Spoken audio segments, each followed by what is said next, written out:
আসসালামু আলাইকুম। বলছিলাম রাষ্ট্র সংস্কারের সাথে এই সিম কোম্পানিদের সংস্কার করা দরকার আমি মনে করি। কারণ এরা হাওয়ার উপরে যেভাবে মানুষের টাকাগুলো নিয়ে যাচ্ছে।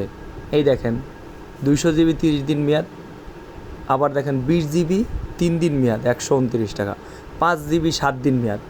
বলেন এটা কী ধরনের অফার? এই যে হাওয়ার উপরে মানুষের টাকাগুলো নিয়ে যাচ্ছে, এই ব্যাপারে কি কোনো সংস্কার হবে না? এই জায়গাটায় কোনো সংস্কার হবে না? এখন আমি একটা প্যাক কিনলাম, এই যে 45 জিবি 30 দিন, আমি 599 টাকা দিয়ে কিনছি। এখন এই 45 জিবি আমার এই মাসে আমি খরচ করি নাই, তো আমার টাকা দিয়ে কিনে, আমার এমবি আমার টাকা দিয়ে কিনছি, তার মেয়াদ কেন থাকবে? মানে কি আমার টাকার কি মেয়াদ আছে? টাকার কেন মেয়াদ থাকবে?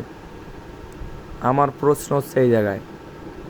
এই যে হাওয়ার উপর যারা টাকা চুরি করতেছে, শুধু গ্রামীণফোন নয়, বাংলাদেশের যত সিম কোম্পানি আছে, বাংলালিংক, এয়ারটেল, তারপরে যে টেলিটক নাকি সরকারি সিম, জানি না কীরকম সরকারি সিম, হতো এখনও 4G হয় নাই।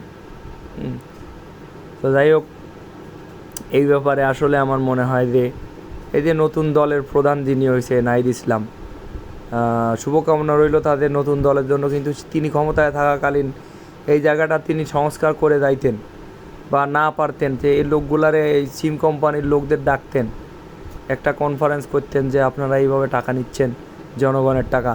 এ ব্যাপারে তিনি কোনো উদ্যোগ নিছে কিনা আমরা দেখি নাই। দেখলে তো অবশ্যই দেশবাসী জানতে পারত।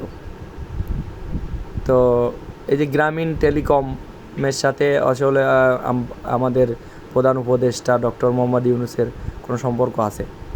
দেখেন না কি করা যায়, কিছু করতে পারবেন?